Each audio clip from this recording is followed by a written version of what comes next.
ദൈവത്തിൽ വിശ്വസിക്കുന്ന ഏത് ദൈവഭക്തൻ്റെയും അടിസ്ഥാന ചിന്ത എന്ന് പറയുന്നത് നമ്മൾ ഇവിടെ ഈ ലോകത്ത് കുറച്ച് വർഷം ജീവിച്ച് ഇവിടുത്തെ സുഖസന്തോഷങ്ങൾ മാത്രം അനുഭവിച്ച് നമുക്ക് ഇവിടെ അവസാനിക്കാനുള്ളതല്ല നമ്മുടെ ജീവിതം എന്നുള്ളതാണ്. ഇത് കുറച്ച് കാലത്തെ ജീവിതമാണ്, ഒരു കടന്നു പോകുന്ന ലോകം. ഈ ലോകത്ത് കടന്നു പോകുന്ന ലോകമാണെങ്കിൽ ഈ ലോകത്ത് കടന്നു പോകുന്ന നമ്മൾ ഓരോരുത്തരും തീർത്ഥാടകരാണ്. അപ്പോൾ അങ്ങനെ കടന്നു പോകുന്ന ലോകത്ത് നിന്നും ഇനി കടന്നു പോകാത്ത ഒരു ലോകത്തേക്കുള്ള ഒരു യാത്രയിലാണ് നമ്മൾ എന്നുള്ള തിരിച്ചറിവും, ആ കടന്നു പോകാത്ത ആ ലോകത്തേക്ക് നിത്യശാന്തി എന്നോ നിത്യത എന്നോ സ്വർഗമെന്നോ എന്തൊക്കെ പറഞ്ഞാലും ആ ലോകത്ത് ജീവിക്കാൻ ആവശ്യമായിട്ടുള്ള ഒരുക്കമാണ് ഈ ലോകത്ത് ആയിരിക്കുന്ന ഈ തീർത്ഥയാത്രയിൽ നടത്തുന്നത് എന്നുള്ള തിരിച്ചറിവുമാണ്. എല്ലാ മതങ്ങളും മനുഷ്യനെ പഠിപ്പിക്കുന്ന തത്വവും അതാണ്. ഈ ലോക ജീവിതം ഹ്രസ്വമാണെന്നും ഈ ഹ്രസ്വമായ ജീവിതത്തിനപ്പുറത്ത് ഒരു നിത്യജീവിതം ഉണ്ട്, നിത്യതയുണ്ട്, നിത്യശാന്തിയുണ്ട്, നിത്യവിശ്രമമുണ്ട് എന്നുള്ളതാണ്. അതുകൊണ്ടാണ് നിത്യശാന്തിയിലേക്കിട്ട് നിത്യവിശ്രമം കൊള്ളട്ടെ എന്നൊക്കെ പറഞ്ഞ് നമ്മൾ പരേതരെ പറഞ്ഞയക്കുന്നത്. അവരുടെ പിന്നാലെ നമ്മളും ആ യാത്രയിലേക്ക്, നിത്യതയിലേക്കുള്ള യാത്രയിലേക്ക് പോകേണ്ടതാണ് ഇവിടുത്തെ ജീവിതം അവസാനിപ്പിച്ചത്. പക്ഷെ ദൗർഭാഗ്യവശാൽ നമ്മുടെ മതങ്ങളെല്ലാം ഇന്ന് പ്രായോഗികമായിട്ട് മനുഷ്യനെ ജീവിച്ച് കാണിച്ചു കൊടുക്കുന്നത് ഒരു പ്രോസ്പെരിറ്റി ഷോർട്ട് കട്ട്സ് മാത്രമാണ്. എങ്ങനെ ഇവിടെ സമ്പൽ സമൃദ്ധിയിലും സുഖത്തിലും ആരോഗ്യത്തിലും സൗഖ്യത്തിലും അങ്ങനെയൊക്കെ കഴിയാമെന്നുള്ള ഒരു പ്രോസ്പെരിറ്റി. ഈ പ്രോസ്പെരിറ്റി ഷോർട്ട് കട്ട്സ് അതിനുവേണ്ടി ദൈവത്തെ ഉപയോഗിക്കാൻ പഠിപ്പിക്കുന്ന പൊടിക്കൈകളുമായിട്ട് മതങ്ങൾ ഈ ലോകത്ത് തങ്ങളുടെ മതജീവിതം കാണിച്ചു കൊടുത്തപ്പോഴാണ് ആളുകൾക്ക് വിശ്വാസ്യത നഷ്ടമായി തുടങ്ങിയത് എന്നുള്ളത് നമ്മൾ മറക്കരുത്. അങ്ങനെയാണ് വയലാർ എഴുതിയ ആ പാട്ടിൻ്റെ വരികളും വന്നത്.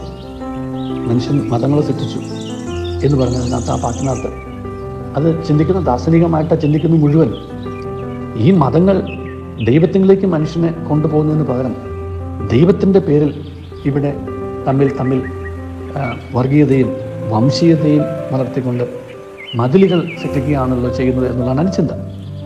അങ്ങനെ മനുഷ്യനെ സ്നേഹിച്ച് ദൈവത്തെ സ്നേഹമായി അനുഭവിക്കുന്നതിന് പകരം മനുഷ്യനും തമ്മിൽ വേർതിരിവുകളും ഭിന്നതകളും ഉണ്ടാക്കുന്ന പ്രായോഗികമായിട്ടുള്ള സമീപനങ്ങളല്ലേ മതങ്ങൾ പുലർത്തുന്നത് എന്ന് നമ്മൾ ആലോചിച്ച് നോക്കുമ്പോൾ സ്വാഭാവികമായിട്ട് നമുക്ക് കിട്ടുന്ന ഉത്തരം അതേ എന്ന് തന്നെയാണ്.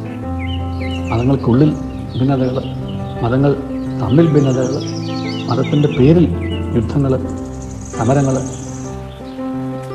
വിഭാഗീയതകൾ, അതെല്ലാം നമ്മൾ ഈ ലോകത്ത് ഇന്ന് പ്രായോഗികമായി കണ്ടുകൊണ്ടിരിക്കുകയാണ്. അപ്പം ഇവിടെയാണ് നമുക്ക് എന്തിനാണ് മതങ്ങൾ എന്നുള്ള ചിന്തയും ആ മതങ്ങൾ അവയുടെ സ്ഥാപക ഉദ്ദേശം, ഇൻസ്റ്റിറ്റ്യൂഷണൽ പർപ്പസ്, അത് സാധിക്കുന്നുണ്ടോ എന്നുള്ള ചിന്തയും ഒക്കെ ഉണ്ടാകേണ്ടത്.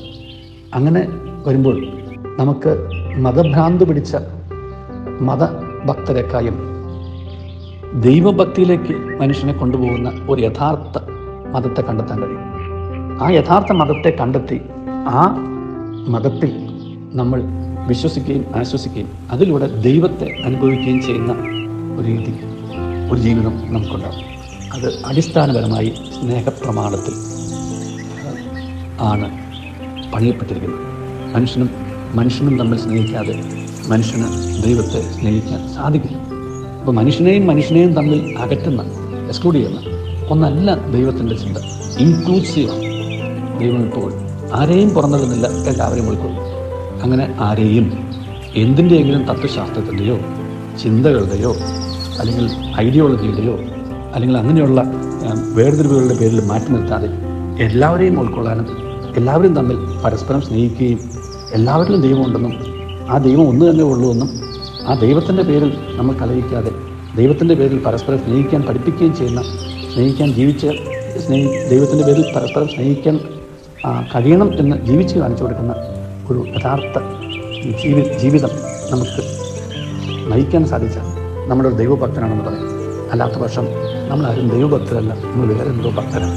വേറെ എന്തിൻ്റെയോ ഭക്തരായതിൻ്റെ പേരിൽ ദൈവത്തെ പ്രാപിക്കാനോ ദൈവത്തെ എത്തിച്ചേരാനോ സാധിക്കും.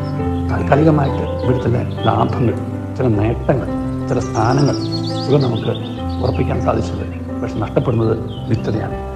അത് മറക്കാതിരിക്കുക. നിത്യതയെ കോംപ്രമൈസ് ചെയ്തിട്ട് താൽക്കാലികമായിട്ടുള്ള നേട്ടങ്ങൾക്ക്, ലാഭങ്ങൾക്ക് നമ്മൾ പോകരുത്. അപ്പോൾ തന്നെ അങ്ങനെയുള്ളൊരു നല്ല ജെന്യുവിൻ നിലപാടെടുക്കുമ്പോൾ മതത്തിന് നഷ്ടപ്പെട്ട വിശ്വാസ്യത നമുക്ക് നേടിയെടുക്കാൻ സാധിക്കും. അതുവഴിയായിട്ട് ദൈവം സന്തോഷിക്കും. ദൈവം നമ്മെ അനുഗ്രഹിക്കട്ടെ. നല്ലൊരു ദിവസം എല്ലാവർക്കും നേരുന്നു.